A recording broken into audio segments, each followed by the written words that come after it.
In the spring of 1942, aboard the battleship Yamato, anchored in the sheltered waters of Hashirajima in Japan's inland sea, Admiral Isoroku Yamamoto sat alone in his cabin, rereading the operational orders for what would become known as Operation Mi, the attack on Midway. On paper, it was a masterpiece of naval ambition. Multiple fleets, diversionary strikes on the Aleutians, a feint toward Hawaii, and a decisive carrier battle designed to annihilate what remained of the U.S. Pacific Fleet. It was elegant, intricate, and to Yamamoto's trained eye, profoundly flawed. He had spent over 30 years in uniform.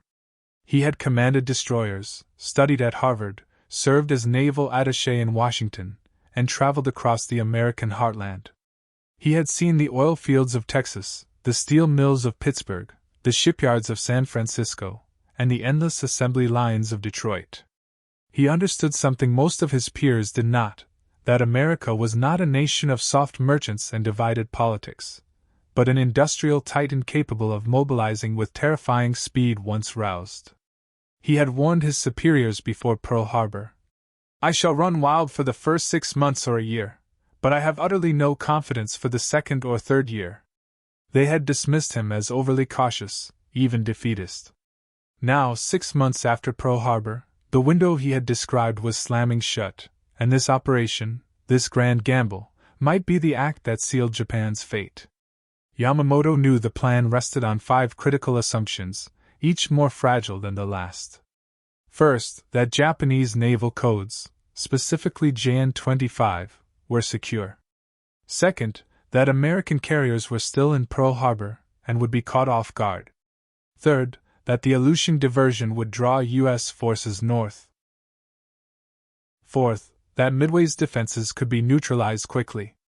And fifth, that any American response would be piecemeal and disorganized, allowing the Kido Butai, the elite carrier strike force, to destroy them in detail. Every one of these assumptions was wrong. And Yamamoto knew it. During planning sessions, he had raised concerns about code security. "What if the Americans have broken JN-25?" he asked. His chief of staff, Rear Admiral Mato Magaki, waved the question away. "The code is unbreakable," he insisted. "Our cryptographers guarantee it." But Yamamoto remembered the Doolittle raid just weeks earlier, American B-25s launching from the carrier Hornet, bombing Tokyo, and vanishing into China. How had they approached undetected? How had they known the timing, the route, the vulnerability? That raid was not just a psychological blow, it was intelligence evidence. It suggested the Americans were not blind, they were watching. He also questioned the plan's complexity. Fleets spread across 1,000 miles of ocean, operating under strict radio silence, dependent on split-second timing. One delay, one missed signal, and the entire edifice would collapse. "Our sailors are the best in the world," Akagi replied. "They will execute as ordered." But Yamamoto knew excellence could not compensate for flawed design. Perfection was not a plan, it was a prayer. Most troubling was the assumption about American carriers. The plan presumed they were in port, slow to react. But Yamamoto had pushed for reconnaissance flights over Pearl Harbor to confirm their location. That mission was cancelled over fears of detection. A submarine picket line meant to spot departing U.S. ships was deployed too late. By the time it was in position, the Americans had already sailed, not to hide, but to wait. Before the fleet departed, war games were held aboard the Yamato to test the plan. In one simulation, the officer playing the American commander launched a surprise strike on the Japanese carriers while they were rearming aircraft after the initial Midway attack, a moment of maximum vulnerability. The umpires ruled 2 carriers destroyed, a third crippled. Chaos ensued. But Akagi, serving as chief umpire, overruled the result. "Unrealistic," he declared. "American morale is broken. They won't be that aggressive." The carriers were magically restored to service, and the exercise continued as if the warning had never been given. Yamamoto watched in silence. They had been shown the flaw in their armor, and chosen to ignore it. Not out of malice, but out of a deeper sickness, victory disease. 6 months of uninterrupted success had bred a dangerous illusion that Japanese superiority was not just tactical, but ordained. To question the plan was to question the divine favor of the emperor himself. And in the rigid hierarchy of the Imperial Japanese Navy, such dissent was not tolerated. So, Yamamoto did what so many capable men have done in broken systems. He obeyed. He issued orders. He prepared the fleet.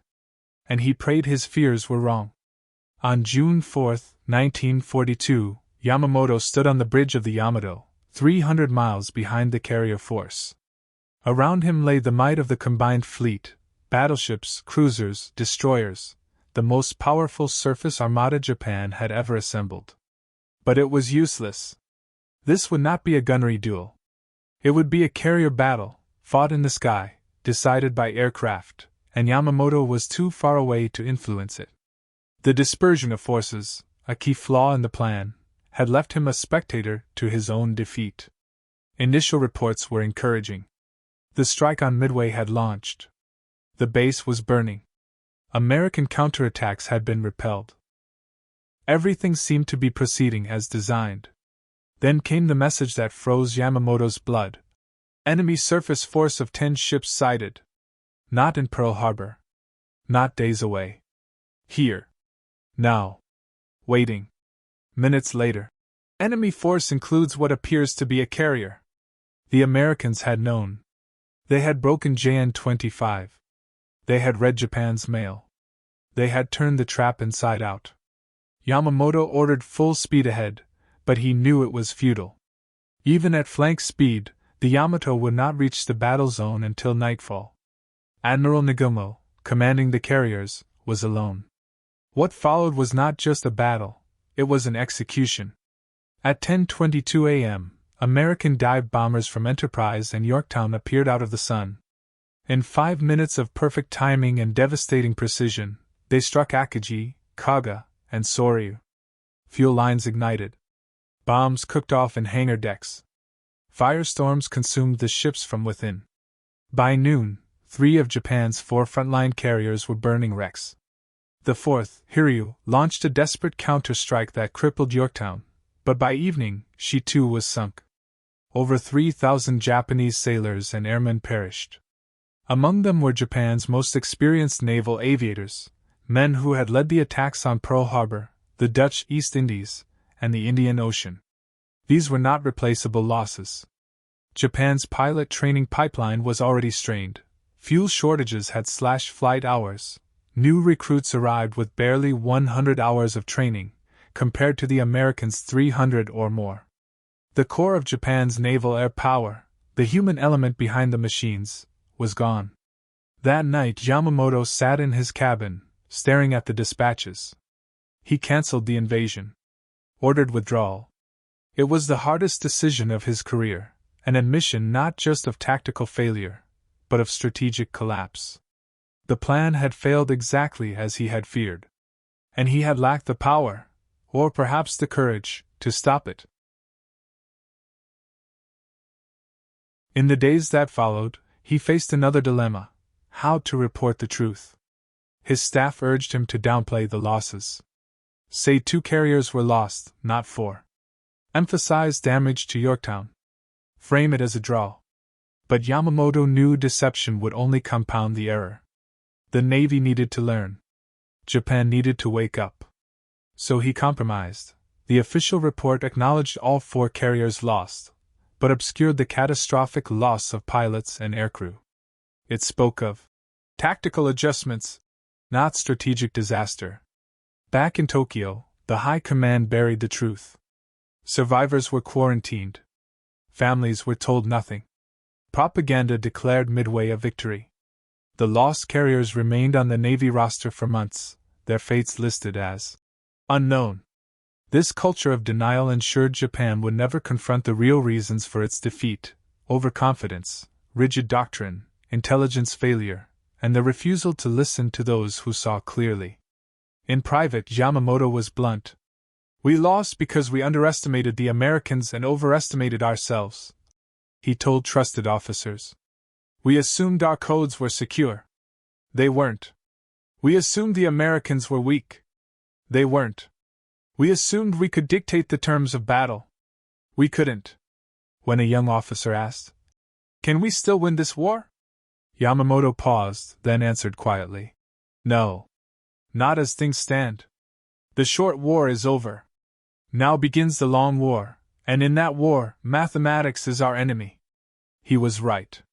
In 1942, the United States produced 47,000 military aircraft. Japan produced fewer than 9,000. By 1943, American output would exceed 85,000. Japan's might reach 17,000, if it had the fuel and pilots to use them. Essex-class carriers rolled off the ways at a rate of 1 per month. At Guadalcanal, in a brutal 6-month campaign, Japan bled its navy dry in a series of night actions and carrier battles. At Santa Cruz, they sank Hornet and damaged Enterprise, but lost 99 irreplaceable aircraft and pilots. The Americans lost 81, and replaced them within weeks. Yamamoto called it a hollow victory. They were winning skirmishes while losing the war. By early 1943, the initiative had passed entirely to the Americans. Island by island, they advanced. Ship by ship, they built. Pilot by pilot, they trained. The industrial avalanche Yamamoto had foreseen was now a reality, and Japan had no shield against it. On April 18, 1943, Yamamoto boarded a G-4M bomber for an inspection tour of the Solomons. His flight plan was sent by radio, encrypted in JN-25. American codebreakers at Station HYPO decrypted it instantly. A flight of P-38 Lightnings was dispatched from Guadalcanal. They intercepted Yamamoto's plane over Bougainville and shot it from the sky. He died as he had lived, a victim of the very intelligence failure he had warned against. His death was more than the loss of a commander. It was the silencing of Japan's last strategic realist. His successors were ideologues or bureaucrats, men who clung to myths of invincibility long after reality had shattered them. Without Yamamoto, Japan drifted deeper into delusion, fighting hopeless battles at the Marianas, Leyte Gulf, and Okinawa, until the atomic bombs ended the war. Afterward, historians and interrogators confirmed what Yamamoto had known all along. At post-war debriefings, Japanese officers repeatedly said the same thing. "Admiral Yamamoto told us we could only win a short war. Midway happened almost exactly 6 months after Pearl Harbor. He was right. But by the time we realized it, it was too late." The numbers bore him out. By 1945, the U.S. had built over 300,000 military aircraft. Japan, 76,000. America launched more ships in 1943 alone than Japan had in its entire navy at the start of the war. The factories Yamamoto had toured in the 1920s had become engines of total war, and they crushed Japan not with brilliance, but with arithmetic. Midway was not lost in 5 minutes of dive bombing. It was lost in the months of planning when legitimate concerns were dismissed, when war games were rigged to confirm bias, when truth was sacrificed to harmony. Yamamoto saw it all. He understood the enemy better than his own countrymen. He warned of the abyss. And he was powerless to stop his nation from leaping into it. His story is not just a tale of military failure. It is a timeless warning about what happens when institutions punish honesty, when loyalty is confused with conformity, and when expertise is silenced by ideology. In every war, in every era, there are men like Yamamoto, clear-eyed, burdened by knowledge, trapped by systems that prefer illusion to truth. The tragedy is not that he was wrong. The tragedy is that he was right, and no one listened. In the end, history does not reward courage alone. It rewards those who see clearly, speak truthfully, and build systems that listen. America, for all its flaws, had such a system in 1942. Japan did not. And that difference, more than any carrier or pilot or bomb, decided the fate of the Pacific War. Yamamoto's legacy is not victory, but vindication. And in that bitter truth lies a lesson as relevant today as it was in 1942: reality does not negotiate. Mathematics does not care about morale. and no amount of fighting spirit can overcome the weight of industrial truth.